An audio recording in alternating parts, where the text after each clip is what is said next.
Hello, grace and peace to you in the name of Jesus Christ. My name is Sally Queen and I'm the pastor at Myers Memorial United Methodist Church in Gastonia. Several weeks ago, our church council approved a plan for us to return to in-person worship in our sanctuary. I'm so pleased that the last 2 Sundays we have had the opportunity for folks to worship in person in our sanctuary. We approved a process for people, for the number of 50 or less worshipers to join us, and each of the 2 Sundays we have had far less than that threshold.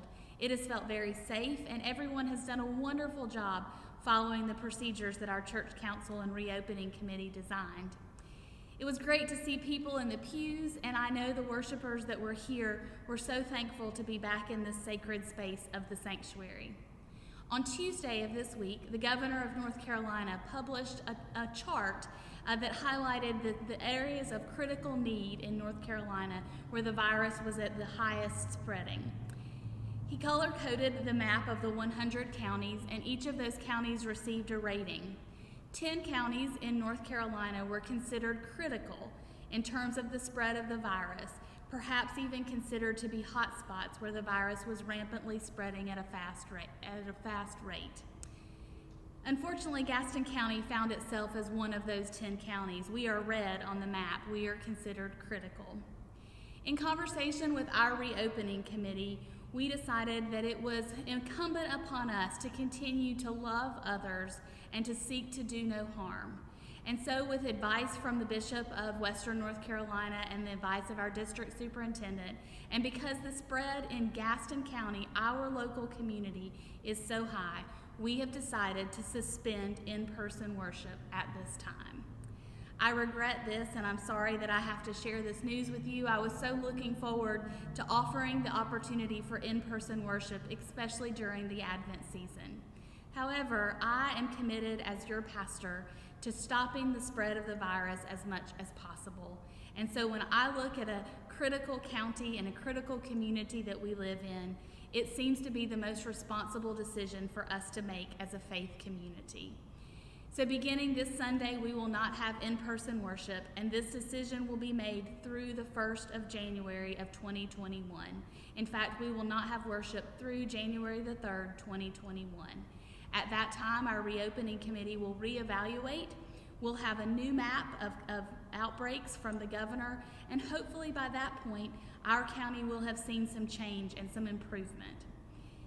Yesterday, several of our staff members participated in an online Zoom meeting with the North Carolina Council of Churches. These were churches that spread across the denominational lines, and we were receiving information from the health officials of our state of how we as churches can stop the spread of the virus.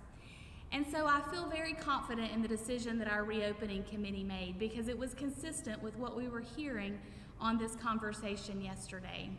And one of the things that the leaders of the conversation yesterday invited us as a faith community and me as your pastor is to urge each and every one of you to continue the 3 W's. Those continue to be the most significant ways that we can reduce the spread of the virus. So wear your mask, wash your hands, and wait. Keep 6 feet distance between you and other folks. And especially as we enter into this holiday season, I invite us to be mindful of how we're gathering with other people. Yesterday they reminded us that perhaps we would consider outdoor gatherings, or if we did gather with other people outside of our immediate family, that we would consider the 3 W's as part of those gatherings. So friends, I'll miss you in person. And yet worship will continue. We will continue to offer live worship every Sunday morning at 9 a.m.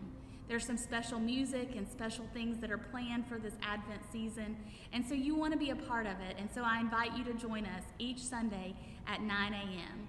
And once it's safe for us to return in person to worship, we'll be ready to do that. We've already worked hard in making plans. We already have a procedure that works. We've already practiced it. We've already tried it out. We know that it's safe. And so when our county shows reduction in the spread of the virus, we will return to in-person worship. But for now, I invite you to join us online each Sunday morning at 9 a.m. May God bless you, and may you continue to do no harm to yourselves, to your family, and to all of our neighbors. Have a great day.